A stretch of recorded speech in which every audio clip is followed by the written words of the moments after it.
صلی اللہ علیہ وسلم طلب العلم فریضۃ علی کل مسلم وقال كلكم راع وكلكم مسؤول عن رعيته أو كما قال عليه الصلاة والسلام. محترم سامعین کرام، حاضرین اللہ، آج میں آپ حضرات سے بچوں کی دینی تعلیم و تربیت سے متعلق چند باتیں عرض کرنے آیا ہوں. دینی تعلیم جو ہے، جیسا کہ خطبے کے اندر حدیث پڑھ کے سنایا اور قرآن کریم کی آیت پڑھ کے سنایا، فرض ہے. اور جو ہماری موجودہ حالت ہے کہ ہم بہت زیادہ اس کے متعلق غافل ہیں. جتنا بھی ہم سے تقاضا کرتا ہے وہ فکر مندی نہیں ہے، اور نہ ہی ہم اپنے بچوں کو دین کی بنیادی تعلیم دینے میں اتنا کامیاب ہے جتنا دین اور اسلام ہم سے مطالبہ کرتا ہے. پہلے بھی کئی مرتبہ اس موضوع پر گفتگو ہوئی، لیکن چونکہ یہ موضوع ہے ہی بہت زیادہ اہم، اس لیے بار بار دہرانے کی نوبت پائی جاتی ہے. کسی بھی لائن اور کسی بھی ماحول میں جب تک ہمارے پاس اس چیز کا علم نہیں ہے، ہم اس کام کو صحیح طریقے پر کر ہی نہیں سکتے. دین ہمارا بنیادی مقصد ہے، دنیا کی تخلیق کا مقصد ہے. اللہ تعالیٰ نے قرآن کریم میں انسان و جنات کی تخلیق کا مقصد بتایا ہے، لِيَعْبُدُونِ وَمَا خَلَقْتُ الْجِنَّ وَالْإِنسَ إِلَّا لِيَعْبُدُونِ. ہم نے انسان و جنات کو اپنی عبادت کے لیے پیدا کیا ہے. تو یہ ہے مقصد. جو مقصد ہے اسی کا علم ہمارے پاس نہ ہو تو ہم مقصد میں کامیاب کیسے ہوں گے؟ جو چیز ہے ہماری ضرورت ہوتی ہے اس کا علم ہمارے پاس بہت ہے،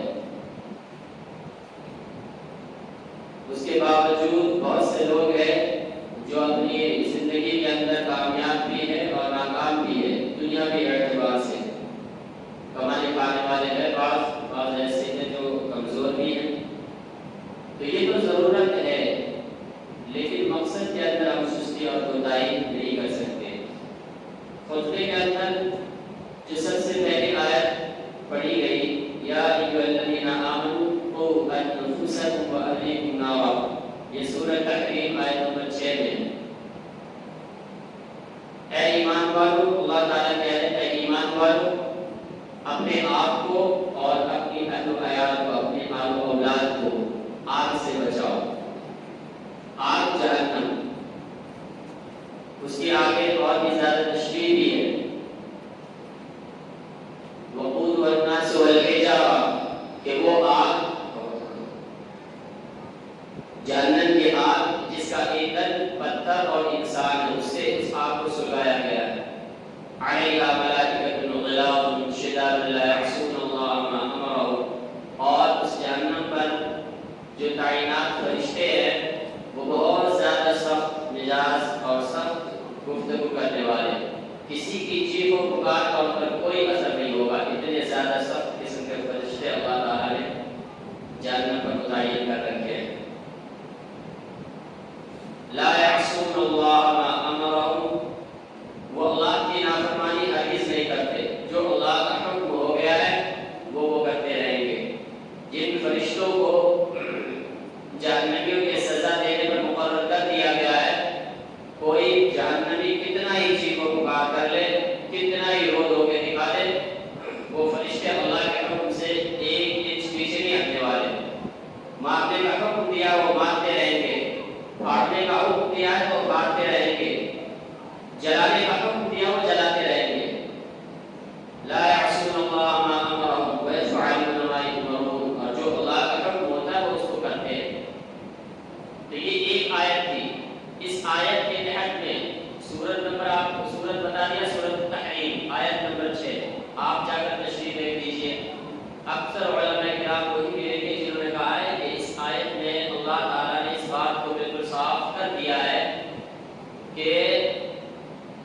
انسان کے اوپر صرف اپنی ذمہ داری نہیں ہے کہ وہ اپنے آپ کی اصلاح کر لے، دیندار بن جائے، متقی پرہیزگار بن جائے، بلکہ ان کے ساتھ اس کی ذمہ داری یہ بھی ہے کہ وہ اپنے بیوی بچوں کو بھی دین سکھائے، دینی تعلیم و تربیت دے کر سنوارے، یہ فرض کے درجے میں بالکل۔ اس کے بعد ایک حدیث اللہ کے رسول صلی اللہ علیہ وسلم کی پڑھ کے سنایا، طلب العلم فریضۃ علی کل مسلم، کہ علم دین کا طلب کرنا بھی اس میں بریکٹ میں حدیث میں الفاظ میں فقط علم کا طلب کرنا، دوسری کسی حدیثوں میں علم دین کو ضروری کہا ہے، باقی دین کو فاضل علم کہا گیا۔ یہ انسان کی اپنی ضرورت کے تحت ہے، جس چیز کی ضرورت ہو اس چیز کا علم حاصل کرے اور اس چیز کو کرے۔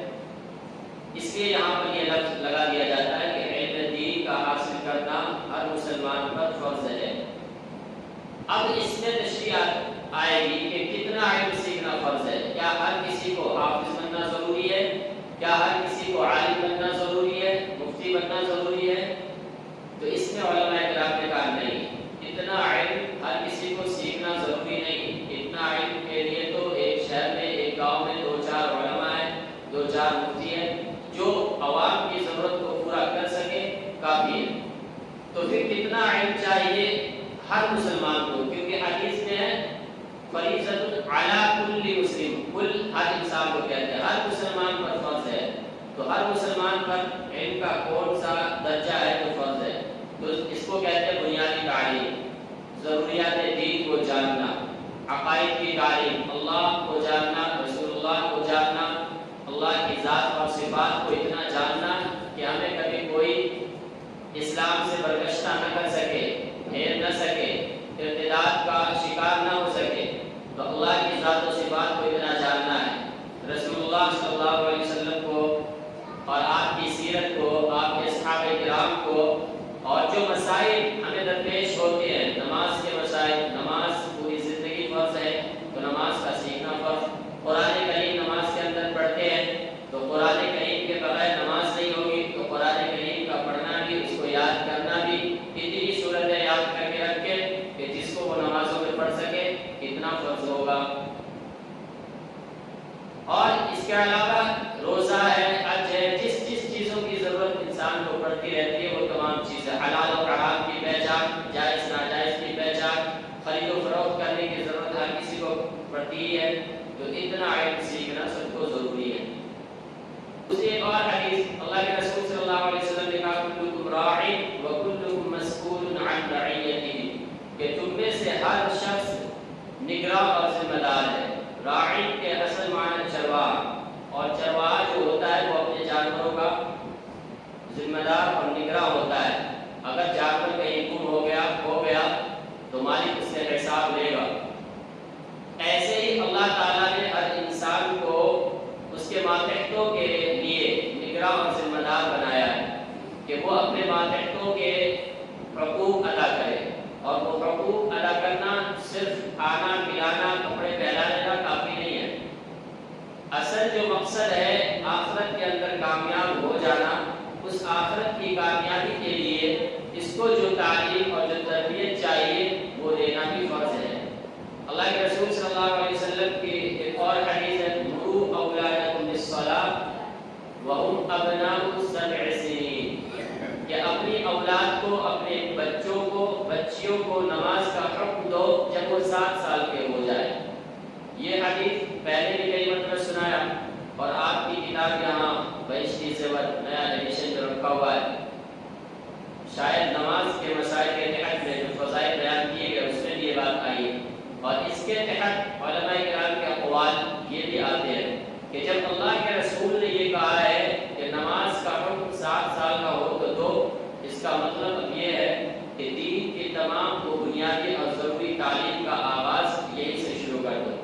7 سال کا ہو گیا اور ہمیں اس بات کی فکر نہیں ہے کہ یہ نماز پڑھ رہا ہے نہیں پڑھ رہا ہے، یا اپنے بڑوں سے ادب سے بات کر رہا ہے یا نہیں کر رہا ہے، جھوٹ اور سچ میں تمیز کر رہا ہے کہ نہیں کر رہا ہے، امانت، خیانت، وفاداری، یہ چیزیں جانتا ہے نہیں جانتا ہے، اس بات کی ہمیں فکر کرنی ہے۔ کیونکہ جب اللہ کے رسول نے کہا 7 سال کا ہو جائے تو اسے نماز کا حکم کرو، 7 سال میں مکمل دین کی تعلیم دینا ہے شروع کر دیا جائے باضابطہ۔ اس سے پہلے جو تعلیم دینا ہے، جو کچھ سکھانا ہے، گھر کے ماحول میں سکھایا جائے۔ انہیں اٹھنا بیٹھنا، نہانا دھلنا، کپڑے پہننا اور اللہ رسول کے نام دعائیں، یہ جو چیزیں زبانی طور پر یاد کرائے۔ منع نہیں کیا کہ اس سے پہلے سکھانا نہیں ہے، اس سے پہلے سکھایا جائے، لیکن 7 سال کا ہو گیا اب تک کچھ نہیں آیا تو اس کو آپ باضابطہ مکتب میں لگاؤ، مدرسے میں لگاؤ، کسی حافظ جی، کسی مولوی صاحب کے پاس جیسی ضرورت ہو۔ اگر خود صحابہ کرام کے زمانے میں اور خاص اللہ کے رسول کے زمانے میں، اللہ کے رسول صلی اللہ علیہ وسلم کی وفات کے بعد تو صحابہ کرام پھیل گئے دور دور تک، اور جہاں گئے جہاں اسلام پہنچا وہاں مکمل نظم و ضبط، مسجد بنائی جائے، معلم بچوں کے پڑھانے کے لیے تیار کیے جائے، اور شہروں کی حفاظت کے لیے فوجی ہو اور فوجیوں کے کھانے پینے کا وہاں انتظام ہو۔ یہ ساری چیزیں منظم انداز سے چلتا رہا حضرت عمر فاروق کے دور سے۔ اس سے پہلے جو اللہ کے رسول کا زمانہ ہے اور صحابہ کرام کا زمانہ ہے، جب اسلام پھیلا تو تھا کافی حد تک، لیکن ابھی وہ تمام چیزیں جو قانون و ضابطے اللہ تعالیٰ نے دے دیے ہیں وہ عملی شکل میں نہیں آئے تھے ابھی، تو ان دنوں میں صحابہ کرام اپنے بچوں کو خود سکھاتے تھے، ہر چیز خود پڑھاتے تھے۔ دور دور سے جو ایمان لانے کے لیے وہ خود آیا کرتے تھے، جماعتیں آتی تھی 10 کی 12 کی 20 کی 50 کی، تو ان میں صرف مرد ہی نہیں ہوتے تھے، ان میں بچے بھی ہوا کرتے تھے۔ بچے بھی آ کر اللہ کے رسول صلی اللہ علیہ وسلم کے پاس حدیثیں سیکھتے، نماز سیکھتے، اللہ کے رسول صلی اللہ علیہ وسلم کے دن رات کے معمولات کو جانتے اور سیکھتے۔ حضرت عبداللہ بن عباس رضی اللہ عنہ کی حدیث میں یہ بات بھی ملے گی کہ وہ اللہ کے رسول صلی اللہ علیہ وسلم کو، اللہ کے رسول کے عمل کو دیکھنے کے لیے رات کو جگ کے رہے۔ ایک حدیث میں یہ بات ہے کہ رات کو جب وہ پہنچے وہاں اللہ کے رسول کے گھر، اللہ کے رسول کے گھر میں ان کی خالہ تھی، یعنی ایک رشتے کے اعتبار سے اللہ کے رسول کے خالو ہوتے تھے، اور دوسرے میں چچا زاد بھائی ہے، حضرت عباس رضی اللہ عنہ اللہ کے رسول کے چچا ہیں، اور یہ عبداللہ بن عباس جو ہے چچا زاد بھائی بھی ہے۔ تو خالہ کے گھر گئے ہیں رات سونے کے لیے، یہ سوئے نہیں، کیوں؟ اللہ کے رسول کا عمل دیکھنا ہے کہ رات کو یہ کر کیا رہے ہیں۔ تو یہ نظام جب تھا، لیکن جیسے جیسے اسلام پھیلا اور اسلام کے جو قانون و ضابطے تھے وہ سب عملی شکل میں آنے لگے، تو ان میں سے یہ مکاتب بھی ہیں۔ اور اللہ کے رسول صلی اللہ علیہ وسلم خود مدینہ مسجد نبوی جو ہے، مسجد نبوی کے باہر جو ایک چبوترا بنا ہوا تھا، وہاں عام طور پر صحابہ کرام کی ایک جماعت رہتی تھی، کبھی 100 صحابہ کرام بھی ہوتے تھے، کبھی 50-60 بھی ہوتے تھے، تو ان کو اصحاب صفہ کہتے ہیں۔ اصحاب صفہ اکثر مدارس مکاتب والے اپنا جو نسب جوڑتے ہیں کہ ہم مدارس کس بنیاد پر چلا رہے ہیں، وہ اصحاب صفہ سے جوڑتے ہیں۔ اللہ کے رسول صلی اللہ علیہ وسلم اس طرح صحابہ کرام کو تعلیم دیا کرتے تھے، ہم بھی اس طرح تعلیم دیتے ہیں۔ تو یہ چیزیں تو تھی قرآن و حدیث کے متعلق، اور یہ بتانے کے لیے کہ دین بچوں کو سکھانا کتنا اہم اور کتنا ضروری ہے۔ اب اگلی بات یہ ہے کہ ہم اس میں کتنے کامیاب کتنے ناکام ہیں۔ اکثر مسجدوں میں مکتب ہے، بچے تعلیم حاصل کر رہے ہیں، لیکن یہ شکایت ہر جگہ کی ہے کہ بچے نہ تو وقت پر آنے کی پابندی کرتے ہیں، نہ ہی اپنی غیر حاضریوں پر کنٹرول لگاتے ہیں۔ میں ایک بار بھی پہلے کئی مرتبہ آپ حضرات کو بتایا، ہاں تھوڑا وقت ہو گیا ہے کیونکہ درمیان میں رمضان گزر گیا، اس کے بعد بقرعید کا موقع آیا اور اس موضوع پر گفتگو کرنے کی نوبت کب آئی۔ تو ہم نے موٹے موٹے چند اصول بنائے تھے کہ بچوں کو سب سے پہلی چیز وقت کا پابند بنایا جائے۔ آپ کا بچہ اگر مہینے میں 20-25 دن بھی نہیں آتا تو پھر ہم اسے کیا پڑھائیں؟ ایک بچہ ہے 2 دن پڑھنے کے لیے آیا، ہم نے اسے ایک سبق پڑھا دیا، اس کے بعد وہ 3 دن غائب ہو گیا، 2 دن غائب ہو گیا، اس کو کیا یاد رہے گا؟ ایک تو 1 گھنٹہ ہم وقت لیتے ہیں، 1 گھنٹے میں 1 گھنٹے میں اگر 20 بچہ بھی آتا ہے تو ہمارے پاس ایک بچے کو دینے کے لیے 3 منٹ ہوتے ہیں۔ 3 منٹ میں ہم اسے یاد بھی کرائیں۔ اسکول کی تعلیم میں آپ حضرات ہی، کوئی دوسرا نہیں، آپ ہی بچے کو پکڑ کے چیک کریں گے کہ کیا کام اسکول سے ملا ہے، سبق کیا ملا، اور اس کو یاد کروائیں گے۔ یہی بات ہم کہتے ہیں کہ آپ تھوڑا اس سے سبق چیک کر لیں، اس کا سبق کیا ہے، اسے پوچھیں کہ سبق یاد ہو گیا، آج سنا پاؤ گے نہیں سنا پاؤ گے، اگر یاد نہیں ہے تھوڑا یاد کرا دیں، یہ کام نہیں ہوگا۔ کتنی مرتبہ ہم نے بلایا پیرنٹس کو کہ کم از کم مہینے میں 2 مہینے میں آپ ہم سے ملے تو صحیح، ایک طرفہ تعلیم نہیں ہوتی، ہم تو پوری کوشش کرتے ہیں کہ بچہ وقت پر آئے، ہم تو پوری کوشش کرتے ہیں مکمل 1 گھنٹہ دے، پہلے ہم اس کا قرآن سن لیں، اس کے بعد جو اس کو دعا، حدیث، نماز کے مسائل، اخلاق و آداب، یہ تمام چیزیں ہماری دینیات، اگر آپ میں سے کسی کو دیکھنا ہو تو دیکھ لیجیے، دینیات ایک منظم اور بنا بنایا نصاب ہے، اس میں یہ ساری چیزیں، ہم قرآن اور پارہ سننے کے بعد آدھا وقت قرآن اور پارے میں دیتے ہیں، آدھا وقت دینیات میں دیتے ہیں، وہ تمام چیزیں ہوتی ہیں۔ لیکن جب بچہ وقت پر نہیں آئے گا، آپ کو اس بات کی فکر نہیں ہوگی، تو پھر ہم اسے کیا پڑھا پائیں گے؟ آدھے سے زیادہ بچے کا میں بتا سکتا ہوں، میرے پاس رجسٹر ہے، قاری صاحب کے رجسٹر ہے، آدھے سے زیادہ بچے ایسے ہیں کہ جو مہینے کے 30 دن میں 15 دن کی حاضری نہیں دیتے۔ آپ ہم سے آئیں گے، حساب مانگ لیں کہ آپ ہمارے یہاں 2 سال سے 3 سال سے ہیں، آپ نے ہمارے بچے کو پڑھایا کیا؟ آپ اللہ نے آپ کو جتنی طاقت و قوت دی ہو اور آپ مجھ پہ جتنا بھی آزما لو، لیکن جب ہمارے اختیار میں یہ چیز ہے ہی نہیں، آپ کا بچہ حاضری دیتا ہے تو میں پڑھا کہاں سے ہوا؟ میرے پاس پھر کوئی جواب نہیں ہوگا، پھر آپ میرے ساتھ جو حساب کتاب کرنا چاہے کر لیں، لیکن جب آپ وقت نہیں دیں گے تو میں پڑھا نہیں پاؤں گا۔ ایسے ہی یہ تو سب سے پہلی چیز تھی، وقت ہم طے کر کے دیتے ہیں، آپ اس کے مطابق اپنا جو ہے بچے کا ٹیوشن کا ٹائم کر لیجئے، اسکول کے ٹائم میں ہم کوئی انٹرفیئر نہیں کرتے، آپ کے اسکول کا جو ٹائم اس وقت میں ہم کسی بچے کو نہیں بلاتے، ٹیوشن کا ٹائم ہے اسے آگے پیچھے آپ کر سکتے ہیں۔ ہمارے یہاں جو جیسے بتایا دینیات ہے تو یہ کلاس بائی کلاس چلتی ہے، اول، دوم، سوم، فرسٹ، سیکنڈ، تھرڈ، تو اب ایک ہی وقت میں ہم نے ظہر کے بعد کا وقت رکھا ہے اول والوں کے لیے، اس ایک ہی وقت میں اول بھی آ گیا، دوم بھی آ گیا، سوم بھی آ گیا، 8-10 بچے نرسری کے وہ بھی آگے گھس جائیں گے، آپ بتائیے تعلیم کیسے ہوگی؟ تو آپ کو ایک تو وقت کا پابند بنانا ہے اپنے بچوں کو، 2:30 بجے کا ٹائم ہے تو 2:30 بجے ہی پہنچنا ہے، مغرب کی نماز کے فوراً بعد تعلیم ہوتی ہے تو مغرب کی نماز کے فوراً بعد ہی پہنچنا ہے، اور دوسرا آپ اس کو بھی خود ہی ایڈجسٹ کریں۔ ہم نے جس بچے کا ٹائم جو بنا دیا کہ یہ بچہ 2:30 سے 3:30 میں ہوگا، آپ اس کو 2:30 سے 3:30 نہیں بھیجیں، جس کو بتا دیا کہ 3:30 سے 4:30 میں آئے گا، آپ اس کو اسی وقت میں بھیجیں، تاکہ ہم جو ہے کلاس بچوں کو تعلیم دیں، آسانی ہو۔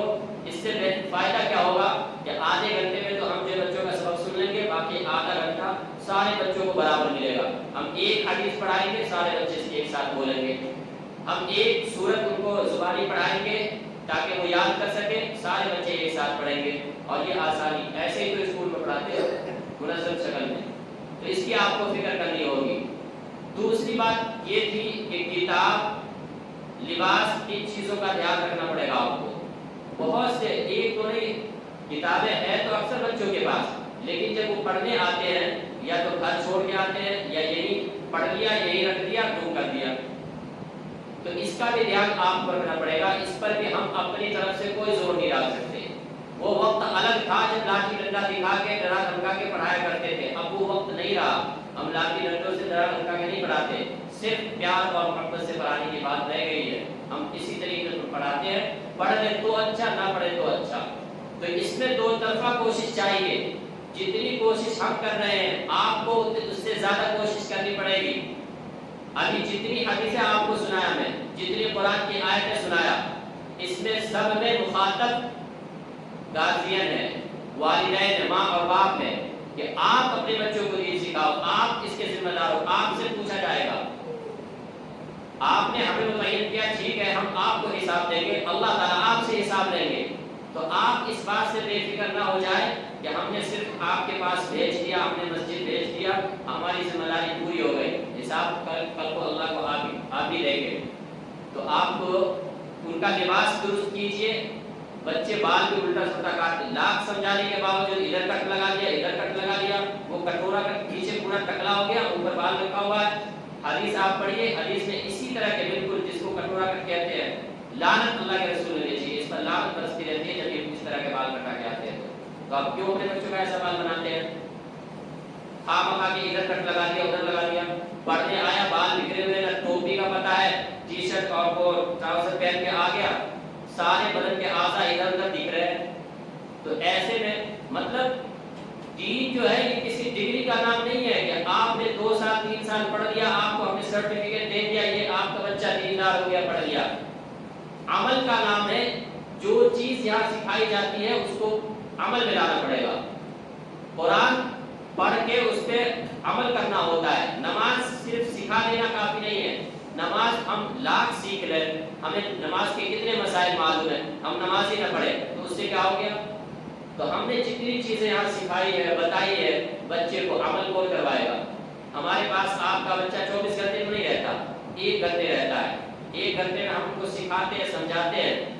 اور جن کو ہمارے اوپر شک و شبہ، میں تو ہمیشہ کہتا ہوں جس دن ہمارے اندر اگر کوئی ایسی بات آئی، حرام خوری کرنا ہے، اپنی ذمہ داری کو ادا نہیں کرنا ہے، صرف پیسے لینا ہے، تو اس کے لیے ہمارے پاس بہت سارے فیل ہیں. مسجد میں رہ کے حرام خوری ہم کیوں کریں گے؟ دل میں تھوڑی گڑن ہے، چبھن ہے، امت کدھر جا رہی ہے، کہاں جا رہی ہے، اور اس کی اصلاح ضروری ہے. اس لیے ہم یہاں ہیں. ہم حرام خوری نہیں کرنا چاہتے، بالکل ہی نہیں، نہ کرتے ہیں. جتنی کوشش ہم سے ہو سکتی ہے ہم اپنی پوری کوشش دیتے ہیں، لیکن آپ کو ہم سے زیادہ کوشش کرنی ہوگی. تو ایک یہ چیز تھی کہ آپ وقت کا پابند بنائیں. لباس کا، کتاب کا، ساری چیزیں ہے نہیں ہے. بیگ یا دینیات کی طرف سے بیگ جو بچوں کو لگایا گیا، بیگ کے ساتھ ان نے ساری چیزیں، قرآن بھی رکھ دیا، دینیات بھی رکھ دیا، اور جو چیزیں ضروری ہے وہ سب لے کے آئے. اور صاف ستھرا نہلا دھلا کے تیاری پہلے سے کر کے آتے. مزاج میں پہلے سے یہ بات ہوتی ہے کہ ہمیں پڑھنا ہے تو وہ پڑھتا بھی ہے اور اندر اترتا بھی ہے. اسکول میں جو اتنے انتظامات وہ اس لیے کہ پہلے سے بچوں کا مزاج بنا دیا ہے، تم جا رہے پڑھنے. اور یہاں بس کھیلتے کودتے ایک ایک 2 بچے ایسے آ رہے، اوپر سے نیچے تک پسینے آ رہے ہیں. ایسی حالت میں گھس آتے ہیں. پھر بیٹھ کے وضو کرتے کرتے 10 منٹ، جی ہم تو 2:30 بجے آ گئے تھے تو تم یہاں 15 منٹ لیٹ کیوں پہنچے؟ جی ہم وضو کرنے لگے، ہم ٹوائلٹ چلے گئے. واہ، سارا کام یہاں آ کے کرنا ہے، گھر والوں کو اس بات کی کوئی فکر نہیں. تو یہ چند موٹی موٹی میں بات بتا رہا ہوں. انہی میں سے ایک بات یہ بھی بتایا تھا کہ مسجد میں جو پڑھانے کا انتظام ہے، مسجد میں جو امام صاحب ہے، مؤذن صاحب ہے، مسجد میں لائٹ پنکھے ہیں، ان سب میں خرچ بھی لگتا ہے. اور یہ مسجد کے متعلق آپ جو دیتے ہیں وہ دیتے ہیں، لیکن بچوں کی تعلیم ایک الگ مکمل وہ چیز یہ ہے، انتظام بھی ہے، ایک الگ ذمہ داری ہے. اس کے لیے صرف 100 روپے فیس لگایا گیا تھا. 1/3 آدمی بھی نہیں دے پاتے ہیں. رمضان سے پہلے تک کا ہمارا ریکارڈ تھا، ہمارے پاس 130 بچے یہاں کی بتا رہا ہوں، اور 25-30 بچے لڑکیوں والے مکتب میں بھی تھے. رمضان کے بعد جو ہے 80 بچے وہ رجسٹر والے تھے، اور کچھ چھوٹے چھوٹے بچے ہیں جن کا نام نہیں لکھا گیا لیکن وہ پھر بھی آتے تھے. ٹوٹل ملا کے قریب 90 بچے تھے. اور فیس کا جو وہ ریشو ہے وہ 30-35 بچے دے پاتے ہیں. 100 روپے دینے میں مطلب تکلیف ہو رہی ہے. تو یہ سوچنے کی بات ہے واقعی. اور اس چیز کو دیکھ کے میں یہ کہہ سکتا ہوں کہ ہم میں سے کوئی بھی اس ذمہ داری کو اٹھانے کے لیے راضی نہیں اور کرنے کے لیے راضی نہیں کہ ہم اپنے بچوں کو دین کی تعلیم دیں. آپ سے صرف اتنا مانگا جا رہا ہے کہ آپ کے لیے مسجد کا بھی انتظام جہاں بچے پڑھیں، آپ کے لیے معلم کا انتظام، قاری صاحب بھی ہے، مفتی صاحب بھی ہے، اور اس کے لیے صرف آپ کو مہینے میں 100 روپے بھی دینے. 100 روپے نہیں دیا جاتا ہے. 30-35 اتنے بچے لیتے ہیں، بڑی مشکل سے کسی مہینے میں شاید 40 بچے پہنچے ہوں گے، ورنہ 30 سے 35 بچے تک فیس دے پاتے ہیں. تو اس کو بھی آپ مضبوط کیجئے تاکہ اس کے مسجد کے نظام میں، مکتب کے نظام میں کوئی خلل نہ آئے. آپ فکر کریں، ہم زبردستی کہاں پہ کریں گے؟ ہم بچے کو یاد دلا سکتے ہیں، ایک آدمی کو ہم یاد نہیں دلا پاتے. بچے کو کہہ دیتے ہیں مہینہ پورا ہوا، مہینے کے لاسٹ میں ہی ہم بتانا شروع کر دیتے ہیں فیس لے آنا، یا پھر مہینے کے شروع میں کہتے ہیں لے کے آؤ. تو اس چیز کو بھی آپ مضبوط بنائیں. یہ بھی ایک ضرورت اور ایک بہت بڑی ضرورت ہے کہ جس کے بغیر کام تھوڑا مشکل ہو سکتا ہے. تو یہ چیزیں تھی. دوسرا ایک اور مختصر سی بات وقت سے کافی ہو گیا. جب تعلیم کے لیے آپ نے ہمیں رکھا ہے کہ ہم پڑھائیں گے، کیوں؟ کیونکہ آپ کے پاس اتنا وقت نہیں ہے، یا پھر یہ کہہ لیں اپنی تعریف نہیں بس بتانے کی بات ہے، یا یہ کہہ لیں کہ آپ اتنے پڑھے لکھے نہیں ہیں اس لیے ہمارے پاس آپ نے بھیجا ہے. تو پھر آپ بیچ میں دخل اندازی کیوں کرتے ہیں کہ ہمارے بچوں کا 3 صفحے سنا جائے، 4 صفحے سنا جائے، اس کا ایک ہی رکوع کیوں سنا سنا جا رہا ہے، اس کو 2 رکوع کیوں نہیں سنا جا رہا ہے؟ ایک بچہ، اکثر جو بچے ایک رکوع سنانے میں کم سے کم 5 منٹ لگا جاتے ہیں، 2 رکوع آپ ان کو صرف قرآن، آپ نے قرآن آپ کے بچوں کو ہم نے پڑھا دیا، وہ الحمدللہ سے لے کر والناس تک پڑھ لیا، ہم نے اس کو نماز نہیں سکھایا، مسائل نہیں سکھائے اور اس کو دعائیں نہیں سکھائے، حدیث نہیں سکھایا، تو وہ کیا بن گیا؟ وہ پکا سچا مسلمان کر لے گا، وہ نماز پڑھ لے گا، روزہ رکھ لے گا؟ تو جب آپ ہمارے پاس بھیجتے ہیں تو آپ اس میں دخل اندازی کیوں کرتے ہیں؟ ہمارے پاس مکمل نظام ہے، آپ کو کبھی شک ہو کہ ہم کیا پڑھاتے ہیں، کیسے پڑھاتے ہیں، تو آپ آئیے تو صحیح۔ میں تو کتنی مرتبہ دعوت دیا ہوں، میں کہتا ہوں کہ آپ مہینے میں 1 مرتبہ یہاں آ کر پوچھیں اپنے بچے کے بارے میں، ہمارا بچہ کیا پڑھ رہا ہے، کیسے پڑھ رہا ہے، آپ کیا پڑھا رہے ہو؟ تو آپ اس میں دخل اندازی نہ کریں۔ صرف قرآن پڑھ لینے سے آپ کو کچھ نہیں آئے گا۔ قرآن عربی زبان میں ہے، آپ کو عربی مکمل سیکھنی پڑے گی، اور اس کے باوجود بھی آپ قرآن کریم سے ڈائریکٹ سارے مسائل نہیں نکال سکتے۔ اس کے لیے آپ کو کوئی نہ کوئی دینیات کی کتاب چاہیے ہوگی، جس میں آپ کو منظم شکل میں نماز کے مسائل سکھائے جائے، اخلاق و آداب سکھائے جائے، سچائی ہے، امانت داری ہے، جھوٹ سے بچنا ہے، حلال و حرام کی جان پہچان ہے، ان سب چیزوں کو سیکھنا پڑے گا۔ تو ہم ان سب کو لے کے چلتے ہیں، تب ہوتی ہے تعلیم۔ تو آپ اس میں دخل اندازی نہ کریں، آپ پوچھ سکتے ہیں کہ ہمارے بچوں کو کیا پڑھایا جاتا ہے۔ اللہ تعالیٰ سمجھنے کی توفیق دے۔